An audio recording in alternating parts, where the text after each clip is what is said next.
बड़ी आज का हमारा टॉपिक है fine structure of X-ray spectrum. अगर आपने मेरी पिछली वीडियोस नहीं देखी है एक्सरे स्पेक्ट्रम की तो आप उसे देख लें। मेरे चैनल की प्लेलिस्ट में जाके देख सकते हैं या फिर मैं डिस्क्रिप्शन में लिंक दे दूंगा। आज की हम टॉपिक की बात करते हैं जो हमें एक्सरे स्पेक्ट्रम मिलता है, जो हमने वीडियोज़ में देखा था अपनी पिछली। तो वो एक्सरे स्पेक्ट्रम किस तरीके का होता था? ये कंटिन्यूस एक्सरे स्पेक्ट्रम होता था। बीच बीच में से हमें जो है पीक्स मिलते थे। जो पीक्स होते थे वो के सीरीज़ के होते थे, या फिर यहाँ पे एल सीरीज़ के पीक्स मिलते थे, या एम सीरीज़ के पीक्स मिलते थे। तो ये सीरीज़ में डिस्क्रीट लाइंस मिलती थी जिसे हम कैरेक्टरिस्टिक एक्सरेज बोलते थे। तो ये कैरेक्टरिस्टिक एक्सरेज थी KLM सीरीज़। अगर हम इन कैरेक्टरिस्टिक एक्सरेज की किसी भी एक लाइन को अगर हम हाई रेजोल्यूशन के स्पेक्ट्रोस्कोप में देखें तो हमें पता चलता है कि वो एक पर्टिकुलर लाइन या तो दो लाइनों से मिलके बनती है या फिर दो से ज़्यादा लाइनों से मिलके बनती है। के सीरीज़ के लिए वो डबलेट स्ट्रक्चर होती है। डबलेट के मतलब एक लाइन जो है वो टू लाइन से मिलके बनती है, यानी कि के अल्फ़ा जो होगी वो टू टाइप्स की होगी, के अल्फ़ा 1 एंड के अल्फ़ा 2। इसी तरीके से के बीटा भी टू टाइप्स की होगी, के बीटा 1 एंड के बीटा 2। लेकिन वो दोनों इतनी नियर बाई होती है, उनमें एनर्जी का डिफरेंस इतना कम होता है कि वो हमें अगर लो रेजोल्यूशन में देखें तो हमें एक ही लाइन महसूस होती है। तो यहाँ पर हम उसी फाइन स्ट्रक्चर के बारे में पता लगाएंगे कि वो फाइन स्ट्रक्चर आती क्यों है, फाइन स्ट्रक्चर आती क्यों है और कैसे कैसे उसका सिलेक्शन रूल है। पूरा डिटेल में स्टडी करेंगे, वीडियो को लास्ट तक ज़रूर देखें। तो फाइन स्ट्रक्चर आती है बिकॉज किसी भी एटम के अंदर एक तो ऑर्बिट्स होती हैं, साथ साथ उसके ऑर्बिटल्स भी होते हैं, तो या उनके अलग अलग क्वांटम नंबर्स होते हैं। तो 3 टाइप के क्वांटम नंबर्स हम यहाँ सजेस्ट कर रहे हैं। एक तो होता है principal quantum number small n। Principal quantum number अगर फर्स्ट शेल के लिए देखें किसी भी एटम के अंदर, तो फर्स्ट शेल के लिए n की वैल्यू कितनी होती है? 1 होती है। उसे हम k शेल से डिनोट करते हैं। तो ये फर्स्ट शेल है, यह फर्स्ट एनर्जी लेवल है, सबसे नीचे वाला जो हमने बॉटम पे दिखाया है। जो सेकंड शेल होती है उसके लिए n की वैल्यू 2 होती है। तो ये जो सेकंड शेल है ये बाद में हम देखेंगे कि ये इसके जो बाकी के क्वांटम नंबर्स हैं, यानी कि एजीमुथल क्वांटम नंबर और इनर क्वांटम नंबर, ये अलग अलग होते हैं। ये 3 लेवल्स में स्प्लिट हो जाता है सेकंड वाला। तो इसलिए हमने यहाँ पे 3 लाइंस ड्रॉ की हैं, 1 2 3, ठीक है। उसके बाद में आता है एम शेल। देखो एटम के अंदर सबसे इनर शेल हो गई के शेल, उससे बाहर हो गई एल शेल, उसके बाहर हो गई एम शेल। एम शेल का प्रिंसिपल क्वांटम नंबर 3 होता है। उससे बाहर की जो शेल होती है वो होती है एन शेल, और एन शेल के लिए प्रिंसिपल क्वांटम नंबर 4 होता है। तो 3 वाली के लिए हमने 1 2 3 4 5 लाइंस ड्रॉ की हैं, और 4 वाली के लिए हमने 7 लाइंस ड्रॉ की है, क्योंकि हमें पहले ही पता है कि ये इतने एनर्जी लेवल्स में स्प्लिट हो जाएगा। अब ये कैसे होगा वो हम अच्छे से समझेंगे। तो अभी तक तो हमने बात की प्रिंसिपल क्वांटम नंबर की, 1 2 3 4 में चलता है ये।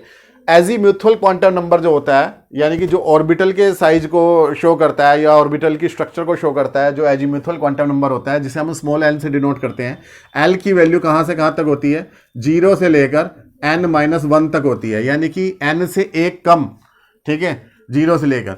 जो थर्ड क्वांटम नंबर है इनर क्वांटम नंबर, एक्चुअली ये जो है टोटल एंगुलर मोमेंटम को शो करता है। एक तो हो गया किसी भी इलेक्ट्रॉन का ऑर्बिटल एंगुलर मोमेंटम, दूसरा हो गया उसका स्पिन एंगुलर मोमेंटम, और दोनों का सम जो होता है वो इनर क्वांटम नंबर से डिसाइड होता है, उसकी क्या क्या वैल्यूज हो सकती हैं। तो ये जो J होता है इसकी वैल्यू होती है J = L ± S, और S क्या होता है? Spin quantum number. Spin quantum number की वैल्यू 1/2 होती है, तो यानी कि L ± हाफ। तो ये जो है वैल्यूज़ हो सकती हैं, ये पॉसिबल वैल्यूज़ हो सकती हैं, ये हमें पहले से पता है। दोबारा देख लो, n की वैल्यूज़ हो सकती हैं एनी इंटीजर 1 से लेकर इनफाइनाइट तक। l की वैल्यू होती है n के ऊपर डिपेंड करती है 0 से लेकर n-1 तक। j की वैल्यू होती है l ± हाफ, यानी l + half and l - half, दो वैल्यूज़ हो सकती हैं। तो क्योंकि दो वैल्यूज़ हो सकती हैं लेकिन ये नेगेटिव नहीं हो सकता j, इसीलिए यहाँ पर हमने उसी हिसाब से यहाँ पर एनर्जी लेवल डायग्राम बनाया है। तो पहले आ गया n = 1। जब n की वैल्यू 1 है तो इसके लिए l की वैल्यू कितनी होगी? l की वैल्यू को हम थोड़ा सा यहाँ स्पेस बना के यहीं शो कर लेते हैं। l की वैल्यू कितनी होगी? l = होगा इसका 1 में से 1 माइनस करेंगे, 0 से n-1, यानी 1 में से 1 माइनस करेंगे तो 0 हो सकता है और कोई वैल्यू नहीं हो सकती। लेकिन अगर हम 2 के लिए देखें तो 2 के लिए हो सकती है 0 भी हो सकती है, और 2 से 1 कम यानी कि 1 भी हो सकती है। तो 0 भी हो सकती है और 1 भी हो सकती है। ये सब वैल्यूज़ किसकी हैं? L की वैल्यूज़ आ रही हैं। 0 हो सकती है, 1 हो सकती है, और 1 पे भी हमें 2 इनर क्वांटम नंबर जे मिलेंगे, इसलिए 1 को हम दो जगह लिखेंगे, 1 को यहाँ भी लिखा है और 1 को यहाँ भी लिखा है, ठीक है। इसी तरीके से m=3 के लिए L की वैल्यूज हो सकती है 0, 1, 2 बस, ठीक है, यानी 3 से कम 2 तक, 4 से कम 3 तक हो सकती है, यानी 0 हो सकती है, 1 हो सकती है, 2 हो सकती है और 3 हो सकती है। ये दो बार इसलिए लिखा है क्योंकि जो J की वैल्यूज होती है वो यहाँ पे अभी हम लिख देते हैं, इसमें जगह थोड़ी सी बना लेते हैं यहीं पे ही, और एनर्जी लेवल के नाम यहीं पे ही पता चल जाएंगे, ठीक है। तो जैसे कि J की value L plus minus half होती है, यानी 0 प्लस माइनस हाफ, नेगेटिव हो नहीं सकती, तो 0 में हाफ प्लस का जोड़ेंगे तो J की वैल्यू कितनी आ जाएगी, हाफ। तो ये आ जाएगी J की वैल्यू चल रही है 0 प्लस हाफ यानी हाफ, 1 माइनस हाफ यानी कि हाफ, और 1 प्लस हाफ कितनी हो जाएगी 3/2, एक में आधा जोड़ेंगे 3/2, तो 0 में हाफ जोड़ा हाफ, 1 में हाफ माइनस किया तो हाफ, 1 में हाफ प्लस किया तो 3/2, और 2 में से हाफ माइनस किया तो 3/2, और 2 में हाफ जोड़ा तो 5/2। इसी तरीके से 0 में हाफ जोड़ा तो हाफ, 1 में से हाफ माइनस किया तो हाफ, 1 में हाफ जोड़ा तो 3/2, 2 में से हाफ माइनस किया तो 3/2, 2 में हाफ जोड़ा तो 5/2, और 3 में से हाफ माइनस किया तो 5/2, और 3 में हाफ जोड़ा तो 7/2। तो these are the possible values of J।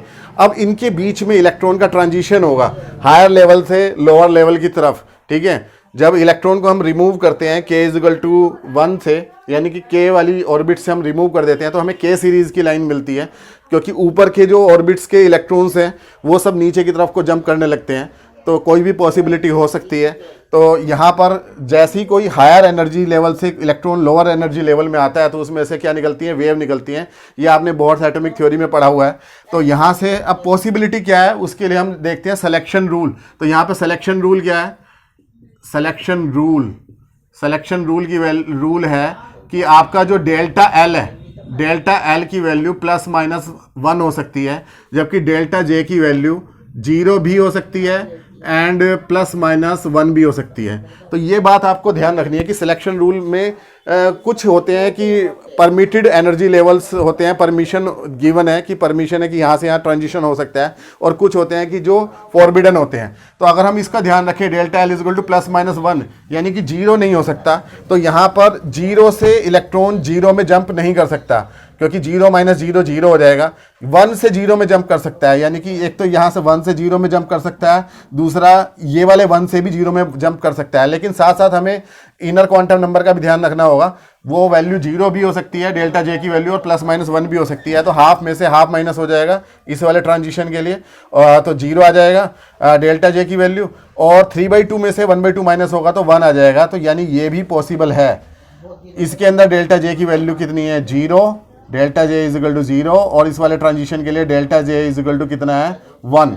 तो ये वाले जो है इसे हम बोलते हैं के लाइन तो है ही है, लेकिन अगर सेकंड से फर्स्ट में जंप करता है तो अल्फा लाइन मिलती है। तो के अल्फा, ये भी के अल्फा है और ये भी के अल्फा है, ये के अल्फा 1, दूसरे वाली हो जाएगी के अल्फा 2। अभी अगर आप 3 से 1 में जंप कराते हो तो क्या क्या पॉसिबिलिटीज हो सकती हैं। देखो 0 से 0 में नहीं आ सकता, एल की वैल्यू 0 से 0 में नहीं आ सकती, तो 1 से 0 में आ सकती है, लेकिन 1/2 से आ जाएगी, तो यहाँ पे आ जाएगा, ये ट्रांजिशन पॉसिबल है। और 3/2 वाले से भी आपका जो है 1/2 में जंप हो सकता है। तो डेल्टा जे की वैल्यू अगर हम इस ट्रांजिशन के लिए देखें तो डेल्टा जे कितना है, 0, और इस वाले ट्रांजिशन के लिए देखें तो डेल्टा जे की वैल्यू कितनी है, डेल्टा जे की वैल्यू 1 है, ठीक है।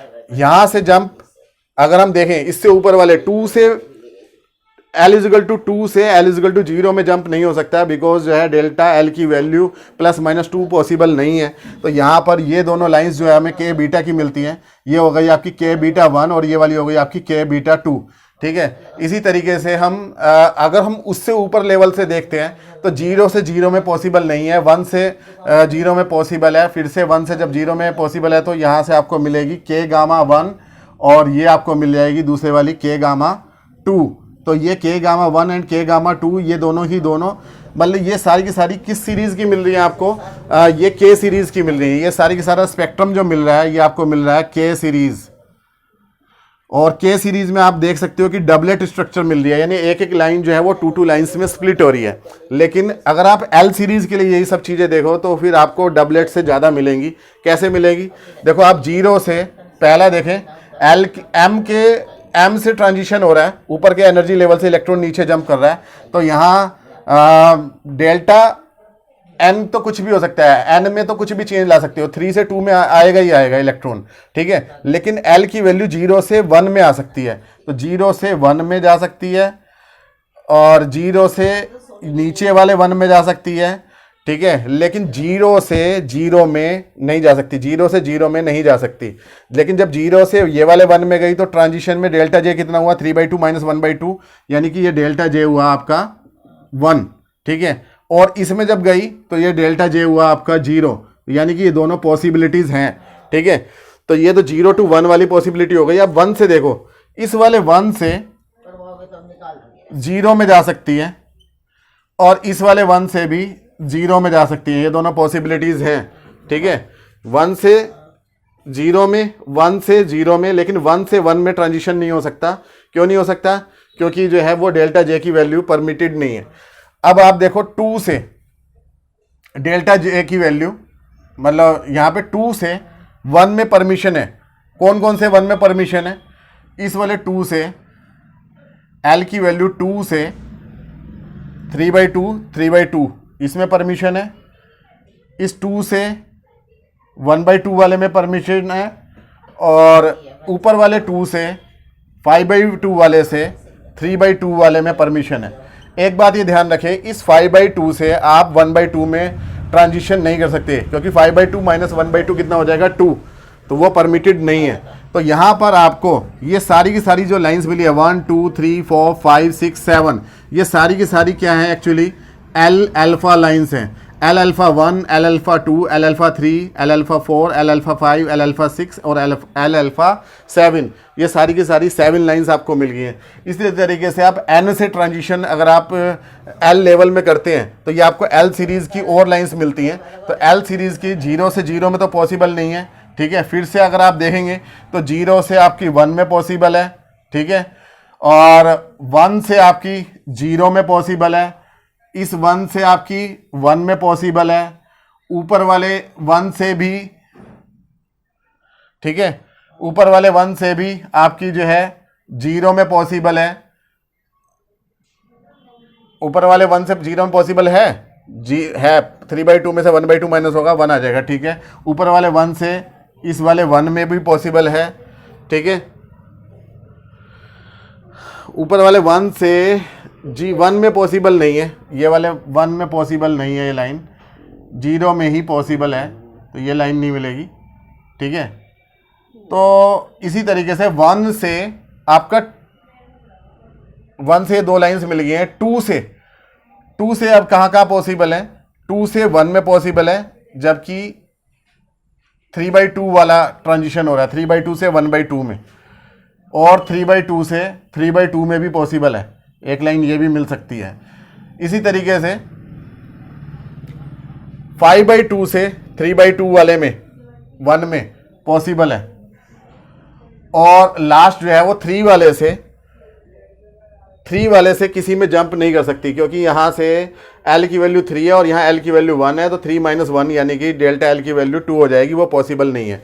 तो 7 जो है वो आपको एल अल्फा मिलती हैं, इसी तरीके से 7 जो है आपको एल बीटा मिलती हैं। तो यहाँ पर आपको जो है मल्टीपल लाइंस मिलती हैं। उम्मीद है कि आपको समझ में आया होगा। मिलते हैं अपनी नेक्स्ट वीडियो में। तो इस तरीके से हमने देखा कि यहाँ पर फाइन स्ट्रक्चर मिलती है। तब तक के लिए थैंक यू।